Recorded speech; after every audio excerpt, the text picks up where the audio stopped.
ہمارے پاس جب لوگ آتے ہیں اور وہ داخل طریقت ہوتے ہیں تو ہم جو بنیادی چیزیں ان کو بتاتے ہیں تو ان میں سے ایک چیز یہ لازمی بتاتے ہیں کہ رزق پاک نہیں ہوگا تو باطن روشن نہیں ہوگا. یہ بنیادی بات ہے.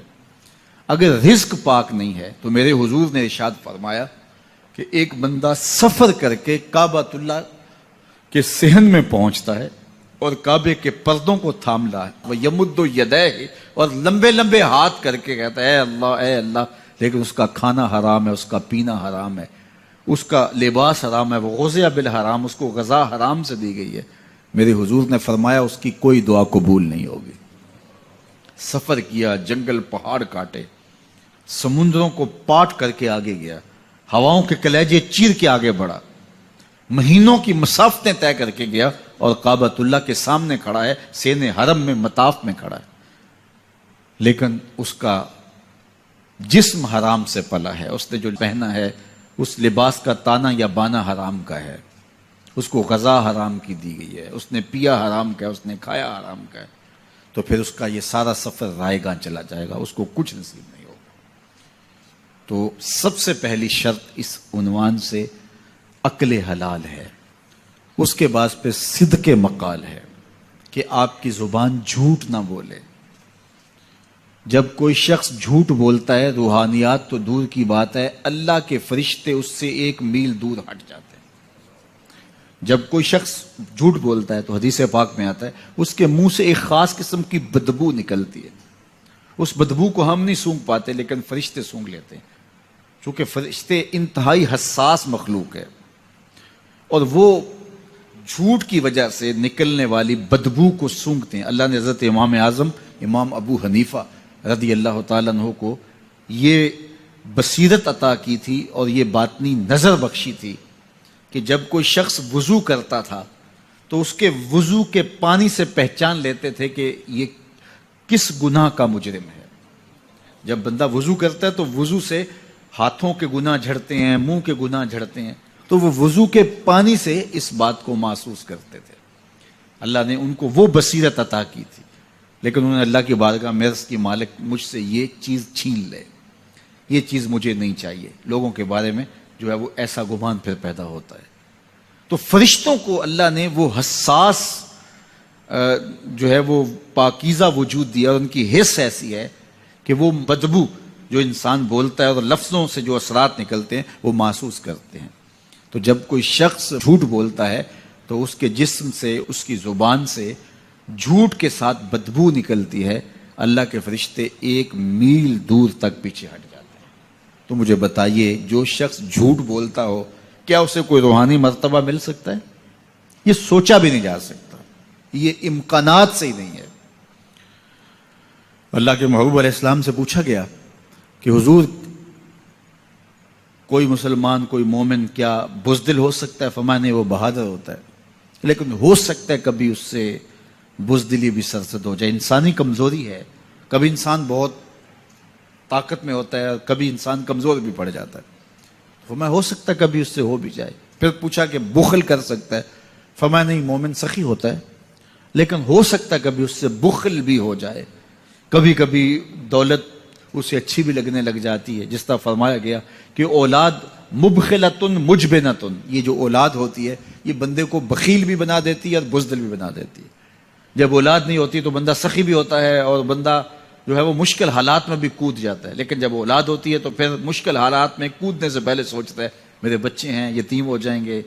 اس کو یہ خیال آتا ہے, پہلے ایسے مال لٹاتا ہے لیکن اولاد ہو جائے تو پھر وہ اولاد کا سوچتا ہے کہ ان کے لیے کچھ میں جمع کر لوں. تو اولاد فرمایا میرے حضور نے کہ مبخلہ و مجبنہ, یہ بخیل بھی کر دیتی ہے اور یہ کمزور اور بزدل بھی بنا دیتی ہے. تو مومن ہوتا بہادر ہے لیکن ہو سکتا ہے کبھی اس سے بزدلی بھی ہو جائے. مومن سخی ہوتا ہے لیکن کبھی ہو سکتا ہے اس سے بخل بھی ہو جائے. لیکن تیسرا سوال حضور سے پوچھا گیا کہ مومن جھوٹا ہو سکتا ہے؟ تو اس پہ 2 ٹوک کہا, نہیں جھوٹا نہیں ہو سکتا. یہ نہیں ہو سکتا کہ مومن ہو اور جھوٹا ہو, وہ سچ بولنے والا ہوگا. تو عقل حلال اور صدق مقال, یہ 2 خوبیاں جو ہیں یہ اہل اللہ کا طرائے امتیاز ہے, اور یہ مجھے اور آپ کو اختیار کرنی چاہیے. حضرت خلیل اللہ جب وادی غیر ذی زرع میں سیدہ ہاجرہ اور ان کے معصوم نونہال کو چھوڑ کر کے جانے لگے. ایسی وادی جہاں حیوانی وجود بھی نہیں تھا، نباتات بھی نہیں پائے جاتے تھے، پانی کا ایک قطرہ بھی دستیاب نہیں تھا. کالے سیاہ محیط پہاڑ جیسے فولاد پگھلا کے ڈال دیا ہو. وہ وادی جہاں دن کو بھی خوف آئے، وہاں حضرت ہاجرہ نے راتیں بھی گزاری. کتنا دردناک لمحہ تھا. جب سحری کا وقت ہوا، حضرت خلیل اللہ دعائیں دے کے رخصت ہونے لگے. حضرت ہاجرہ سلام اللہ نے آگے بڑھ کے اپنے شوہر نامدار کا دامن پکڑ لیا.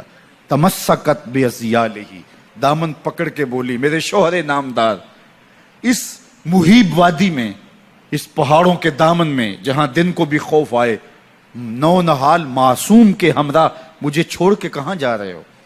حضرت خلیل اللہ نے کوئی جواب نہیں دیا. پھر قدم اٹھایا تو زوجہ نے پھر دامن پکڑا، پھر وہی سوال، پھر کوئی جواب نہیں آیا. تیسری مرتبہ دامن پکڑا، خلیل اللہ کی جانب سے کوئی جواب نہیں آیا. تو خاتون خود بولی، کیا اللہ کا حکم تو نہیں؟ تو حضرت خلیل اللہ نے کہا، نعم، ہاں اسی کا حکم ہے.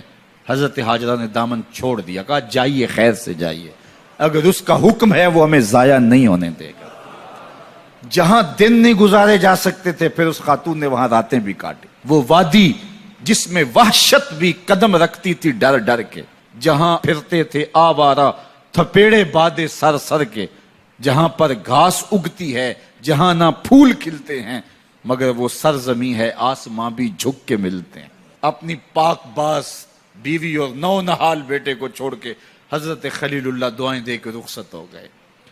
تھوڑا سا توشہ تھا، 2-1 دن کے بعد ختم ہو گیا. پھر ماں کی چھاتی سے دودھ بھی خشک ہو گیا. نونہال پیاس سے تڑپنے لگا.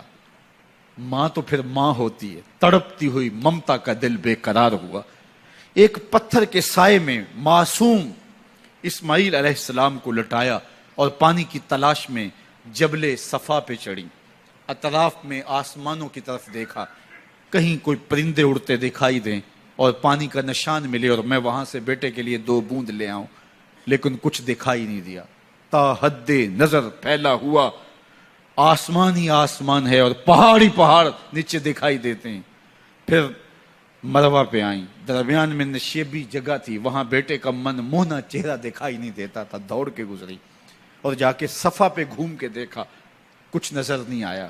ادھر بھی دیکھ لیا، ادھر بھی دیکھ لیا، لیکن ماں تھی. پھر دوبارہ صفا پہ آئی، صفا پہ دیکھا، کچھ دکھائی نہیں دیا. پھر تڑپ کے مروہ پہ آئیں، وہاں پھر دیکھا، کچھ دکھائی نہیں دیا. پھر صفا پہ آئی، کبھی صفا پہ کبھی مروہ پہ. تڑپتی ہوئی ماں کی ممتا، بے قرار دل. ادھر پانی کی پیاس سے تڑپتا ہوا معصوم اسماعیل پتھر کی اوٹ میں. درمیان سے ماں گزرتی ہے تو بھاگ کے گزرتی ہے کہ بیٹے کا من مونا چہرہ بھی نگاہوں کے سامنے رہے. ذرا منظر تو دیکھو کتنا دل آویز ہے. اللہ اکبر، سینوں میں پتے پانی ہو جائیں، پتھر بھی ہو تو پگھل جائے اس زہرہ گداز داستان سے.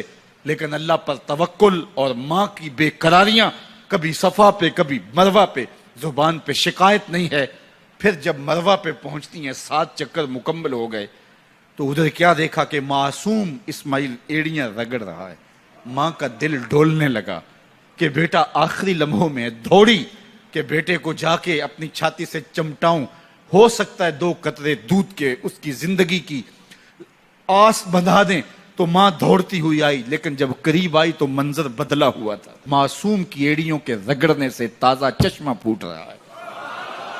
پانی ہے کہ بے قابو ہونا چاہ رہا ہے. آگے بڑھی، جلدی جلدی مٹی کی منڈھیری کرتے ہوئے کہا، زم زم، رک جا رک جا. اللہ اکبر. ہاجرہ سلام اللہ علیہا نے حضرت اسماعیل کی محبت اور اپنے رب پر توکل کی انوکھی اور البیلی داستان رقم کی. کہا، ہاجرہ تو نے بھی حد کر دی، لیکن قیامت تک تیری راہوں کو بھی جلوہ گاہ بنا دیں گے.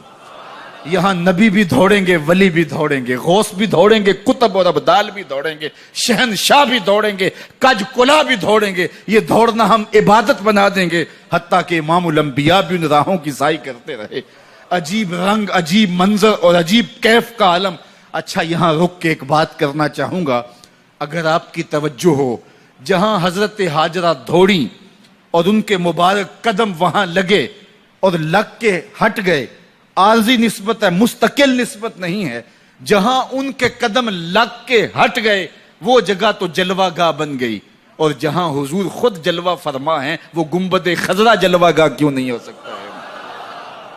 اب یہ پانی جہاں حضرت اسماعیل کے قدم لگے، یہ پانی دنیا کا عظیم ترین پانی ہے، اور پھر اس کا پروٹوکول یہ ہے اس کو کھڑے ہو کے پیا جاتا ہے۔ یار یہاں بھی رک کے ایک بات کہہ دوں، حضرت اسماعیل کے قدموں کو چھونے والے پانی کا پروٹوکول ہے کہ اس کے لیے کھڑے ہو جائیں، اور حضرت اسماعیل مسجد اقصیٰ میں جس کے پیچھے کھڑے ہو کے نماز پڑھتے ہیں اس امام کے لیے کھڑے ہو کے مصطفیٰ جان رحمت پہ لاکھوں سلام پڑھ لیں تو اس میں شرک کہاں سے آ جائے گا؟